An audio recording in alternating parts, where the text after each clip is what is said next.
Genial. Muy bien. Bueno, el tema que preparé para venir a hablarles hoy es pensar en el nuevo paradigma de las ciencias forenses, pero desde nuestra perspectiva latinoamericana, ¿sí? Mi idea es plantear, en primer lugar, o conversar acerca de qué es la criminalística, para después poder profundizar acerca de los problemas que fueron teniendo las distintas ciencias forenses en el transcurso de los últimos años y ahí hacer algunas reflexiones finales. Ahora ya en breve les voy a mostrar cuál va a ser la estructura de la presentación. Antes de eso, hago este aviso parroquial en el cual les digo que esta presentación es un recurso didáctico y que no se propone realizar un análisis exhaustivo de los contenidos e implicancias de los documentos que se mencionan, sino un abordaje general de los mismos, y que las opiniones y puntos de vista que están vertidas o que se van a vertir durante la exposición son exclusivas del autor y no deben entenderse como posicionamientos institucionales del Ministerio Público de la provincia de Río Negro. Entonces, bien, como recién les decía, esta estructura va a tener, esta charla, que va a ser breve, pero va a tener 4 bloques. En el primero vamos a conversar acerca de qué es la criminalística para aquellos que no están tan familiarizados con cuestiones forenses y con estas cuestiones de investigar crímenes. En segundo lugar vamos a hablar de la importancia de la actualización, por qué es importante que los criminalistas nos mantengamos actualizados, para después tocar un poquito lo que fue, o lo que es la crisis que están atravesando, que inició allá por el año 1992 y tuvo 2 puntos fuertes que fueron en el año 2009 y 2016, y aún todavía estamos transitando los últimos coletazos de esa crisis, y después vamos a hacer algunas reflexiones finales, como les contaba. La idea o lo que me propongo con esta charla es, en primer lugar, presentarles a la criminalística en el contexto de la investigación criminal, o sea, cuál es el rol que ocupa. Van a ver que la criminalística es uno de los eslabones únicamente de la investigación criminal. Plantear cuál es la vinculación entre la criminalística y la ciencia, y de nuevo, a riesgo de ser reiterativo, pero es muy importante esto de la necesidad de la actualización constante. Exponer algunos aspectos de la problemática latinoamericana en la vinculación con la comunidad científica internacional. Van a ver que los latinoamericanos la tenemos un poquito más difícil en esta tarea de mantenernos actualizados. También quiero visualizar cuáles son las críticas que se esgrimen contra las ciencias forenses para poder empezar a pensar soluciones locales, pero siempre teniendo en cuenta estas críticas que se vienen desarrollando en otras partes del mundo. Y finalmente desarticular este mito de la infalibilidad pericial y la omnipotencia de poder dar respuesta a todo desde la criminalística. Van a ver que, como toda actividad humana, la criminalística es falible, como la ciencia es falible, y no por ser criminalistas podemos dar respuesta a todos los interrogantes que se nos planteen, ¿sí? Entonces esas limitaciones es muy importante tenerlas en cuenta, y me interesa introducir el tema. Ya les digo, cada uno de estos puntos necesitaríamos una charla de varias horas para poder tratarlos en profundidad, pero sí me interesa hacer esta presentación de los temas. Entonces bien, como les decía, para aquellos que no están familiarizados con el término criminalística, o que no se dedican a la investigación criminal, seguramente habrán visto películas, seguramente habrán visto series y tienen una idea más o menos acabada de qué se trata esto de investigar evidencias, de investigar evidencia física. Entonces, más o menos sabemos que el trabajo de la criminalística empieza en el lugar del hecho, recogiendo indicios, que esos indicios se procesan en un laboratorio forense y que a partir de eso podemos lograr individualizar a un criminal o a un delincuente para que la justicia se encargue de él, ¿sí? Para que pueda condenarlo. Entonces, básicamente lo que es la criminalística es un recurso que tiene la justicia para acercarse a la verdad histórica de un determinado hecho y así poder juzgarlo. O sea, la criminalística nutre el trabajo que hace la justicia. Pero como recién les decía, es únicamente uno de los pilares. La criminalística no abarca toda la investigación criminal. Entonces, más allá de que los criminalistas podamos ejercer en distintos ámbitos, o haya criminalistas que trabajen en la faz privada, o en empresas, o en lo que fuera, la razón de ser de la criminalística, la razón de ser del criminalística es ser auxiliar de la justicia, es brindarle información a la justicia.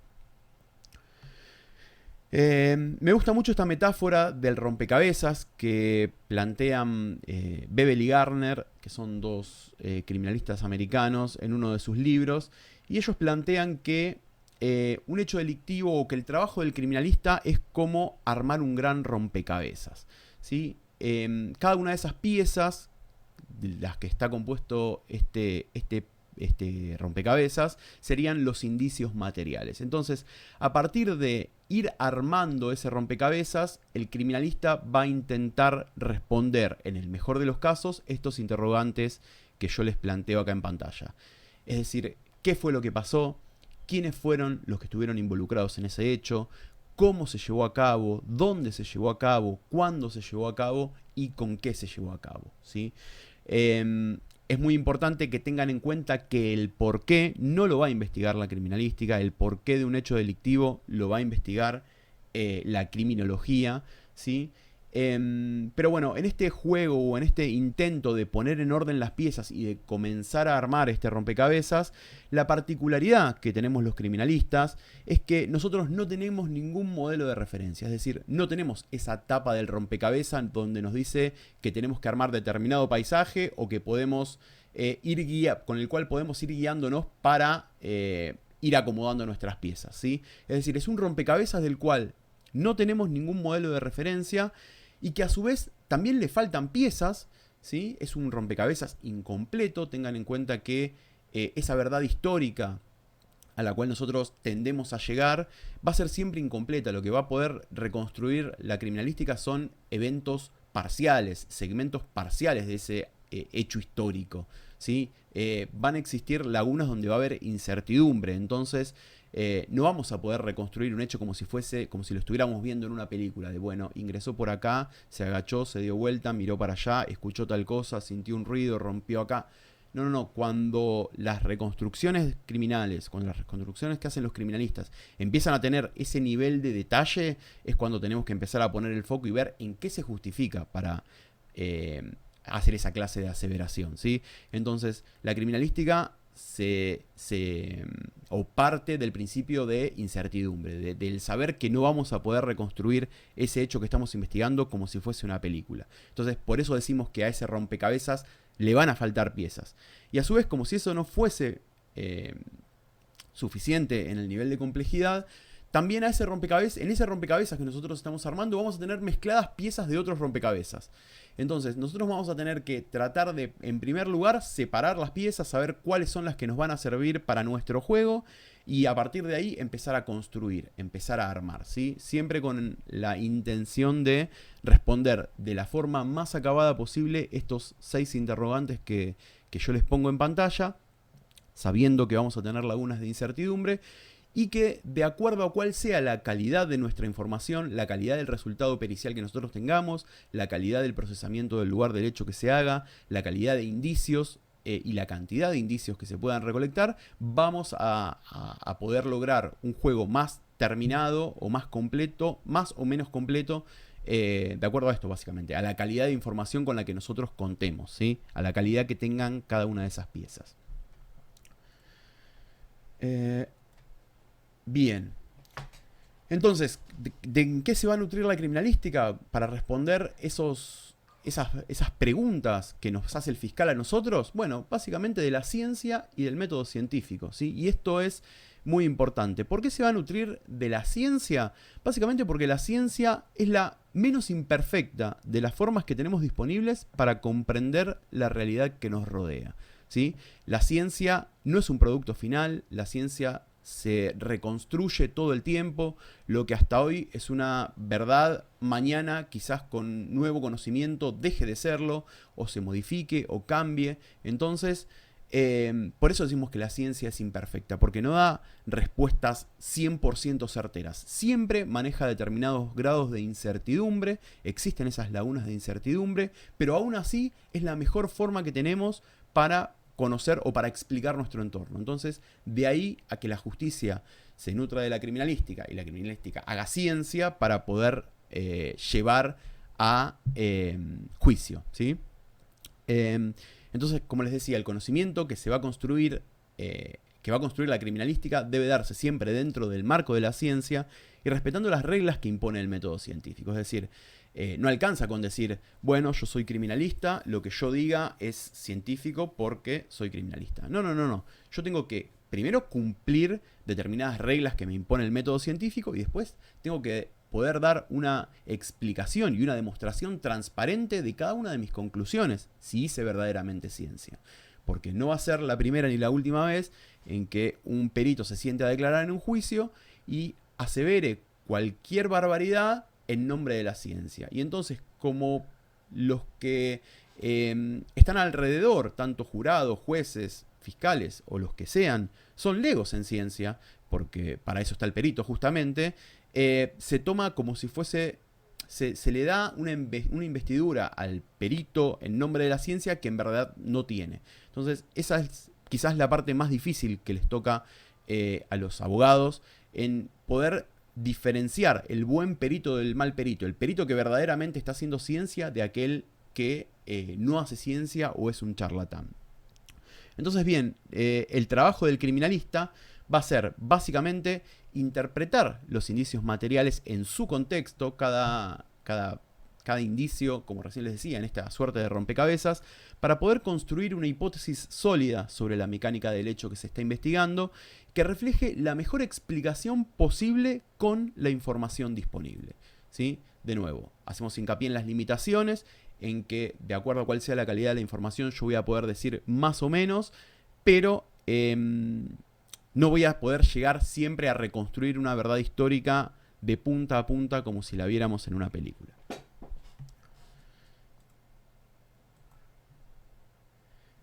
Como les decía, la prueba científica o la criminalística va a ser únicamente uno de los pilares en los cuales se apoya la teoría del caso de la investigación criminal o la teoría del caso del fiscal o del defensor o de quien sea que esté llevando adelante esa investigación.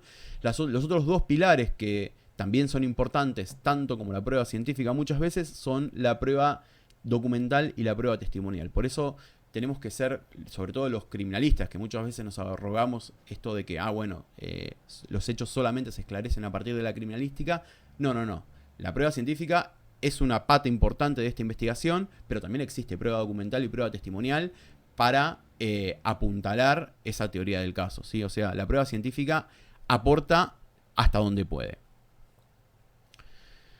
Y ahora lo que me interesa que reflexionemos es, sobre todo los criminalistas, es qué clase de ciencia es la que estamos aplicando nosotros, ¿sí? Acá en pantalla yo les pongo dos acontecimientos o dos circunstancias. La imagen que ustedes ven a la izquierda, en realidad son dos operaciones de apendicitis, ¿sí? La que ustedes ven a la izquierda es la primera operación exitosa de apendicitis en el año 1735. La que ustedes ven a la derecha es una operación de apendicitis que es bastante más moderna, ¿sí? Fíjense que ya se lleva adelante con instrumentos esterilizados, en una sala controlada, con determinadas técnicas, por personal calificado, con determinados instrumentos de anestesia, etc. Entonces, si nosotros vemos estas dos imágenes, son dos operaciones de apendicitis, en las dos se está aplicando ciencia, si se quiere, pero yo estoy seguro de que si nosotros nos tuviéramos que someter a una operación de apendicitis o tuviéramos que elegir la forma en la cual un ser querido nuestro, ya sea hijo, hermano, madre, padre, el que fuera, se tiene que someter a una operación de apendicitis, estoy seguro que todos nosotros estaríamos eligiendo una metodología más similar o más cercana a la que ustedes ven a la derecha de la pantalla que la que ven a la izquierda, ¿verdad? Por una cuestión casi intuitiva, por una cuestión lógica, los conocimientos que se fueron desarrollando en la ciencia médica en la actualidad no son los mismos que en el año 1735, ni los conocimientos, ni las prácticas, ni la tecnología, ¿sí? Entonces, todos optaríamos seguramente por esta versión moderna de la ciencia. Entonces ahora yo les pregunto, si ustedes, o yo, o un ser querido nuestro, padre, hijo, hermano, el que ustedes prefieran, estuviese acusado de ser el autor de un delito, a nosotros nos gustaría que la ciencia que se aplique para generar pruebas y demostrar su inocencia se base en ciencia del 1800 o que se base y se aplique ciencia del siglo XXI. ¿sí? Me parece que de nuevo nosotros volveríamos a elegir la ciencia moderna. Entonces, y aunque a ustedes les parezca mentira y aunque suene raro, en algunos lugares todavía seguimos aplicando conceptos, prácticas e ideas criminalísticas de el 1900. Entonces, esto es una de las principales cosas, o es uno del... Lo que quiero generar es una noción, un impacto para tomar verdadera conciencia de la importancia de estar actualizado. No puede ser que en el siglo XXI sigamos utilizando principios, tecnología y prácticas del 1900. Tenemos que ser conscientes que la libertad de las personas depende en gran medida de los resultados de nuestros trabajos. Entonces es imprescindible estar actualizado tanto en la teoría, es decir, a mí no me alcanza con tener un título de grado que me habilite para hacer determinadas pericias, si yo ese título de licenciado lo recibí en el 2007, por ejemplo. Los conocimientos del 2007 hoy son viejos en algunos aspectos. Y si yo no me mantengo actualizado, mi título, por más que lo tenga, no voy a estar generando ciencia de calidad. No voy a estar brindando un buen producto a la justicia para que pueda fallar. Entonces, la teoría de cada una de las disciplinas, o de la disciplina que yo ejerzo, tengo que estar actualizado en esa teoría. También tengo que estar actualizado en las prácticas, tengo que saber cuáles son los estándares que rigen las normas que rigen las prácticas que yo desarrollo, y obviamente la tecnología, que esto, de nuevo, es una de las dificultades que tenemos, sobre todo los países en vías de desarrollo.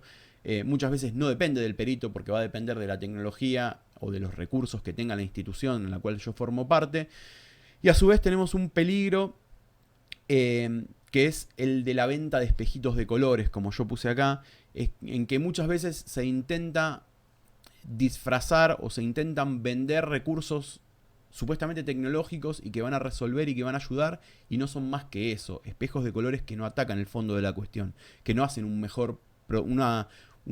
producto pericial de mejor calidad, sino que simplemente son papel pintado. Entonces es muy importante que estemos atentos a esto de cuál verdaderamente es tecnología avanzada y cuál me va a servir, y en dónde me están intentando vender un buzón, como decimos vulgarmente.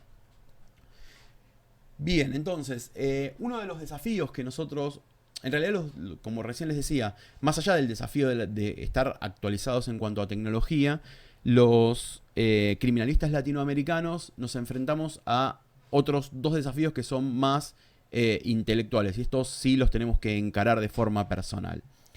El primer desafío, para poder estar actualizados y para poder entender a las ciencias forenses como verdaderos núcleos científicos que van más allá de las fronteras nacionales, sino que son cuerpos de conocimiento transnacionales o supranacionales, ¿sí? La ciencia que se hace en Estados Unidos, o la práctica o la pericia que se lleva a cabo en Estados Unidos, debería arrojar los mismos resultados que la que se lleva a cabo en Ushuaia, que la que se lleva a cabo en París y que la que se lleva a cabo en Uganda.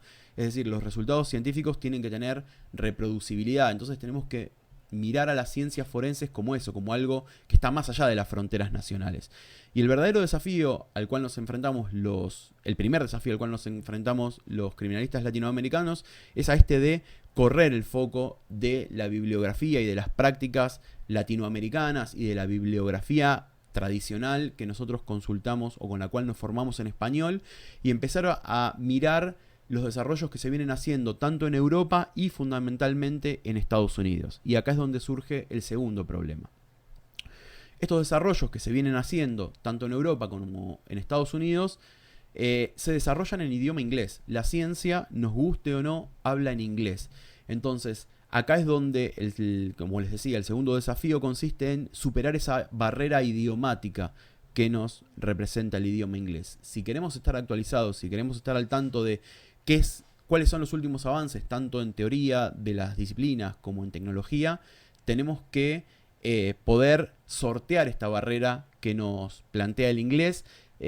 Por suerte, hoy en día contamos con algunas herramientas en línea, como traductores, como lo son el DeepL o el traductor de Google, que nos hacen mucho más amena esta tarea. Lo ideal, obviamente, sería que podamos tener un dominio completo. Si todos pudiéramos estudiar inglés y manejarlo como si fuese nuestra lengua nativa sería espectacular. No todos tenemos esa posibilidad, entonces existen estas herramientas de traducción que nos acercan mucho a esta información que nosotros necesitamos para saber de qué están hablando en el mundo en cuanto a nuestra disciplina.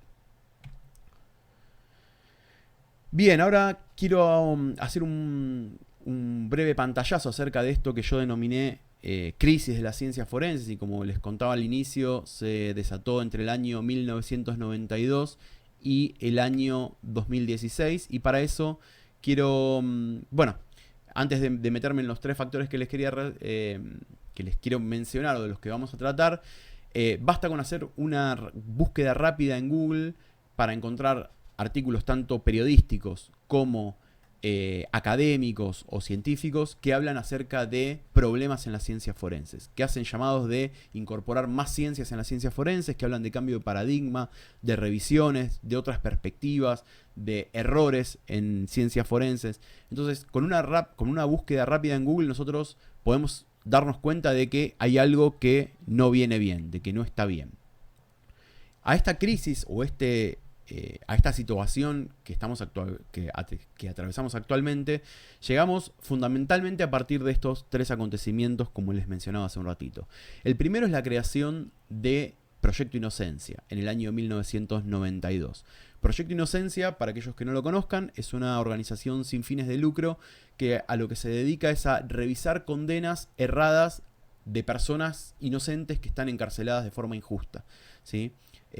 Hacen una revisión sistemática o una revisión de aquellas condenas, principalmente a partir de la posibilidad de incorporar pruebas o de incorporar tecnología probatoria que ahora está disponible y que al momento de que esa persona fue condenada no existía, como por ejemplo el ADN, ¿sí? Utilizan pruebas de ADN para revisar o para incorporar en causas viejas y a partir de eso lograr demostrar la inocencia de las personas que están condenadas. El segundo acontecimiento es el informe de la Academia Nacional de Ciencias de los Estados Unidos que hizo en el año 2009. Este informe es un informe de 200 y pico de páginas y lo que hizo fue una revisión integral de todo el sistema forense de los Estados Unidos. Analizó del primer al último perito, del primer al último laboratorio, de la primera a la última disciplina y en base a eso estableció un diagnóstico. Es decir, empezaron a partir de este accionar del Proyecto Inocencia y de detectar de que había un montón de causas cerradas, dijeron, bueno, a ver cuál es el diagnóstico, a ver en qué estamos fallando, vamos a hacer un diagnóstico generalizado de cuál es la situación de nuestro sistema para a partir de ahí poder tomar decisiones. Este informe, ya les adelanto, fue sumamente crítico con un montón de aspectos de la ciencia forense, con las disciplinas, con las prácticas, con los profesionales. Ataca al sistema forense por un montón de flancos.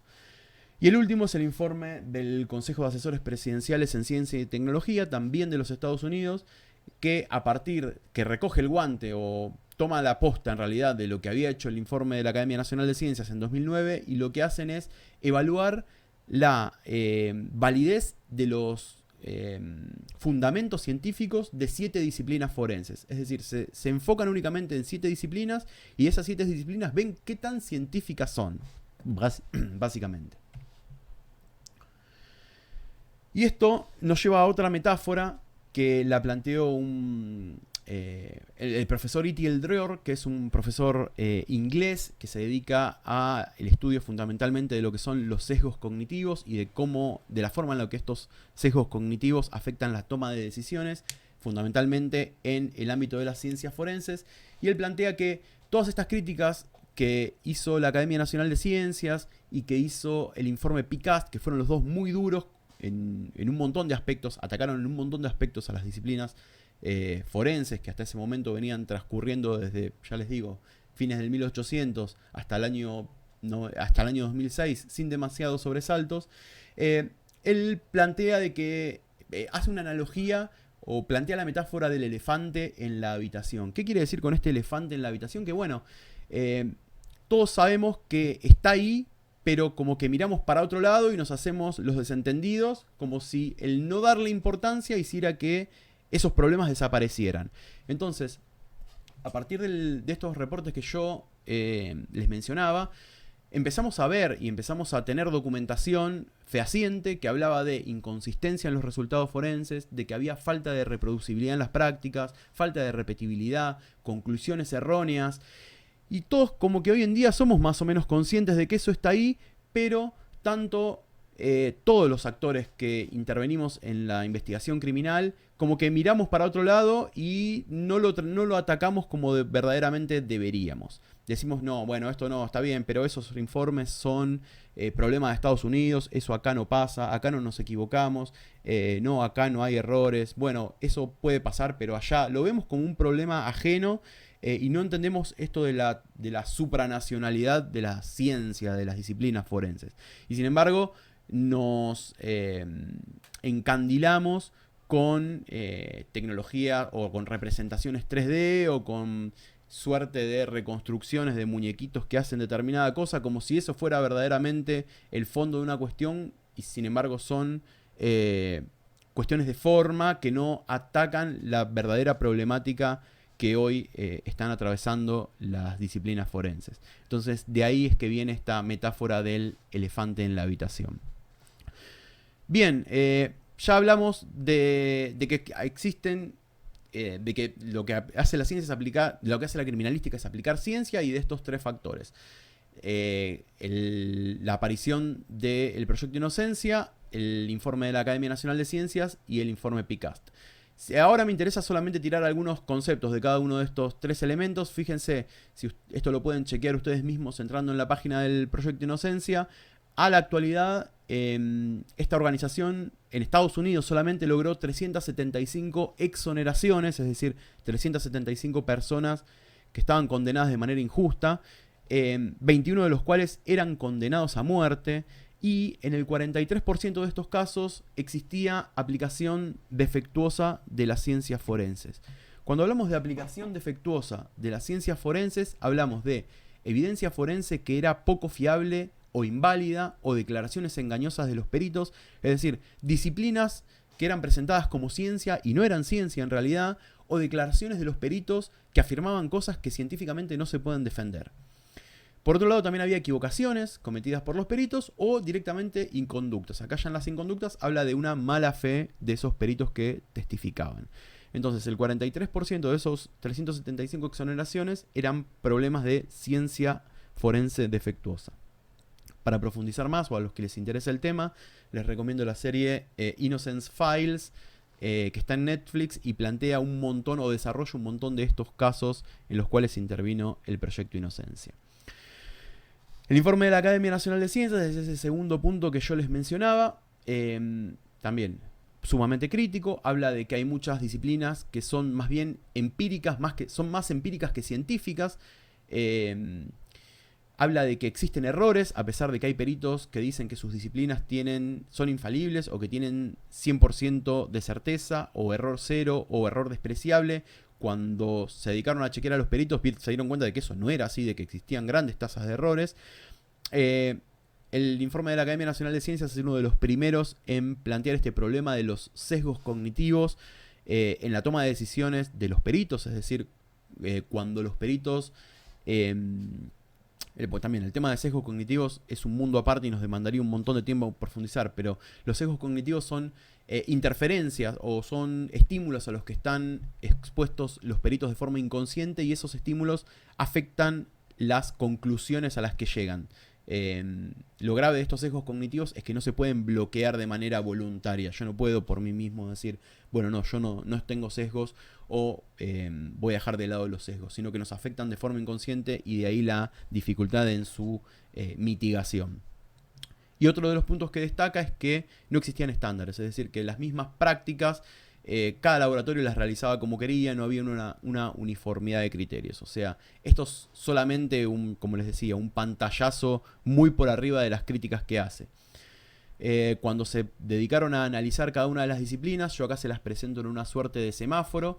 Las que están en verde son las que no tenían demasiado problema, las que están en amarillo son aquellas disciplinas que, bueno, sí, tienen algún tipo de lógica, pero no están verdaderamente fundadas, no son ciencia verdaderamente establecida, hay que seguir investigando. Y las que están en rojo directamente, la Academia Nacional de Ciencias plantea que son disciplinas que no debería ni siquiera invertirse tiempo son inválidas y no debería invertirse tiempo en seguir investigando porque no son inconducentes, no llevan a ningún lado. No solo que no son fiables, sino que no tiene ni siquiera sentido seguir invirtiendo recursos en ellas.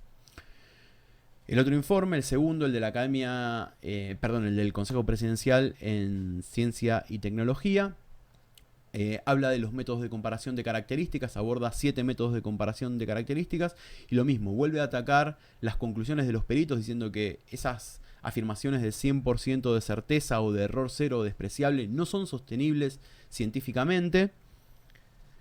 También nos habla de la subjetividad, dice que hay disciplinas o que hay prácticas que son más objetivas que otras, pero en realidad hay muchas, como por ejemplo la identificación de manuscritos, la identificación balística, la identificación de huellas dactilares, que tienen una alta carga de subjetividad, que son disciplinas subjetivas, ¿sí? Y esto acá es un problema, porque si ustedes le preguntan a cualquier perito, o a la mayoría de los peritos, al menos en Argentina, si la disciplina que desarrollan arroja resultados subjetivos o subjetivos, un perito balístico es muy probable que les diga que es objetiva, igual que un perito en papiloscopía, cuando en realidad los resultados son subjetivos. Y de hecho la identificación balística, AFTE, que es la organización profesional que la regula, la define como una disciplina, una práctica subjetiva por naturaleza. Y no está mal que así sea. El problema está en que nosotros digamos que son cuestiones objetivas cuando en realidad son subjetivas. Eso hace que, o eso demuestra en realidad que no estamos entendiendo los fundamentos, los alcances y las limitaciones de la disciplina que estamos practicando. Y al igual que la Academia Nacional de Ciencias, hace un análisis, de las disciplinas y se las presento de la misma forma que la anterior, en esta suerte de semáforo. De las disciplinas que analizó, las que están en verde son las que no tenían problemas fundacionales de fundamento. La que está en amarillo es la que la que tiene algún tipo de lógica, pero es necesario seguir investigando. Es decir, no están establecidas de forma sólida las bases, sino que están medias temblando, por si se quiere. Y las que están en roja nuevamente, las que están en color rojo nuevamente son aquellas que no vale ni siquiera la pena invertir recursos. Entonces bien, se imaginarán que esto que yo les presenté de forma rápida generó una conmoción completa en toda la comunidad científico forense americana y europea fundamentalmente también. Más en la americana que en la europea pegó. Tal es el punto que hoy en día no existe un manual de criminalística o de ciencias forenses actual que no mencione estos 3 acontecimientos o estos 3 elementos, ¿sí? Verdaderamente fueron 2 documentos fundacionales, principalmente el de la Academia Nacional de Ciencias y el PICAST. A partir de estas críticas, la comunidad científica americana empezó a tomar una serie de medidas en pos de tomar las recomendaciones, porque estos informes no solo se quedaron en la crítica, sino que también hicieron una serie de recomendaciones que las organizaciones forenses debían llevar adelante para cambiar esa situación, para revertir esta situación. Entonces, a partir de eso, se comenzaron a revisar los fundamentos científicos de cada una de las disciplinas, no solamente por parte de los laboratorios, sino por parte de organizaciones externas, como por ejemplo el NIST. Se empezaron también a limitar el lenguaje o lo que los peritos podían decir en los juicios orales. Esto a través del Departamento de Justicia. Sacaron básicamente guías de qué puede decir y qué no puede decir los peritos de cada una de las especialidades. Las organizaciones profesionales empezaron a sacar estándares, normativa, glosarios para que todos utilizaran los mismos términos, se dirigieran a los elementos con las mismas palabras, es decir, lograr una uniformidad en el lenguaje y en la forma de expresión. También se empezaron a sacar manuales con esta revisión de fundamentos que recién les decía, en los cuales se empieza a hablar de subjetividad y de medir qué tanto se equivoca un perito, ¿sí? Esto que hasta antes del 2006 quizás era impensado, ahora es como que está asumido que los peritos se equivocan, entonces hablan de someter a pruebas a cada uno de los peritos para saber qué tanto se equivocan o qué tan seguido. También desarrollaron códigos de conducta para evitar esas cuestiones de mala fe que también había detectado el Proyecto Inocencia, y empezaron a surgir distintas organizaciones que tratan de fortalecer el sistema forense. El NIST, haciendo investigación y aportando recursos, ciencia y tecnología. El CSAFE aportando estadística y la utilización de la estadística al ámbito forense. OSAC, que también es una dependencia del NIST, generando estándares de procedimiento para que exista formas reconocidas y que puedan ser aplicadas en todos lados, en todos los laboratorios, y poder trabajar en esto de la repetibilidad y la reproducibilidad de las prácticas.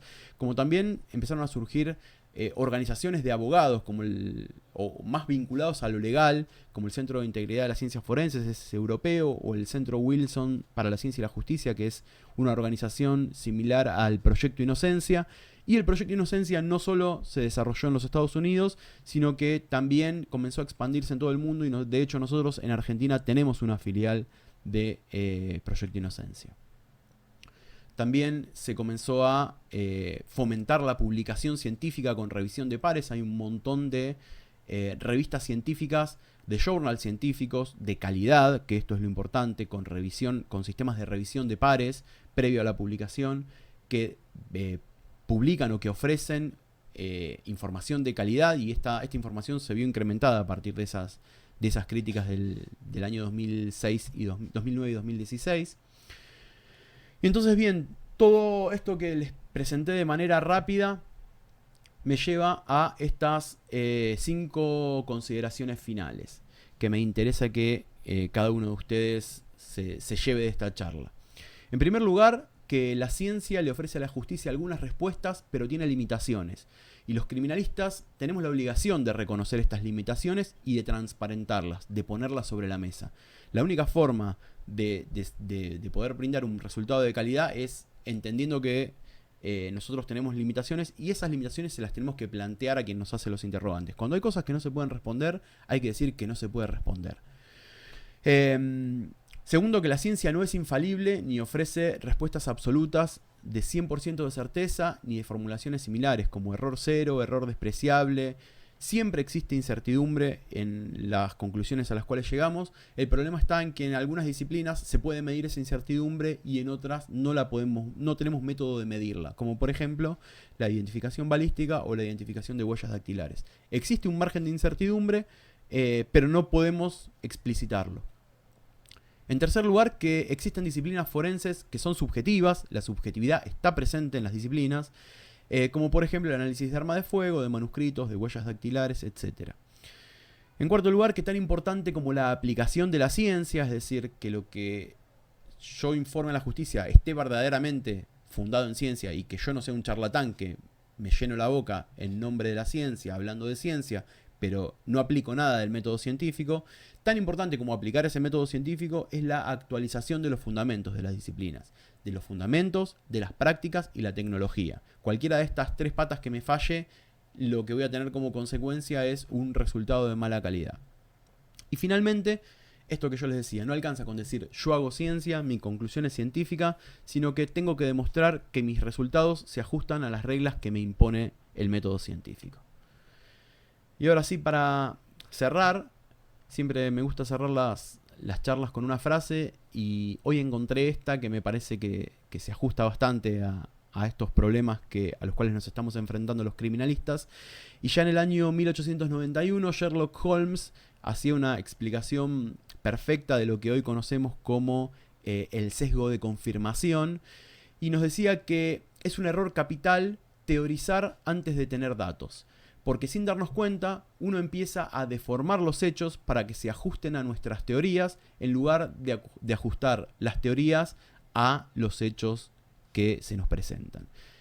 Como les decía, sin saberlo, Sherlock Holmes nos da una gran definición de lo que muchos años más adelante Dror, entre otros, estudia como el sesgo de confirmación y la influencia del sesgo de confirmación en las investigaciones criminales.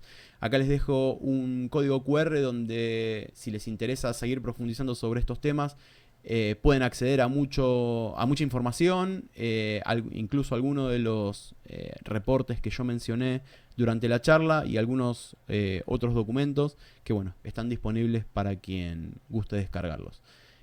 Muchas gracias y bueno, quedo abierto por si alguien tiene preguntas o consultas que me quiera realizar.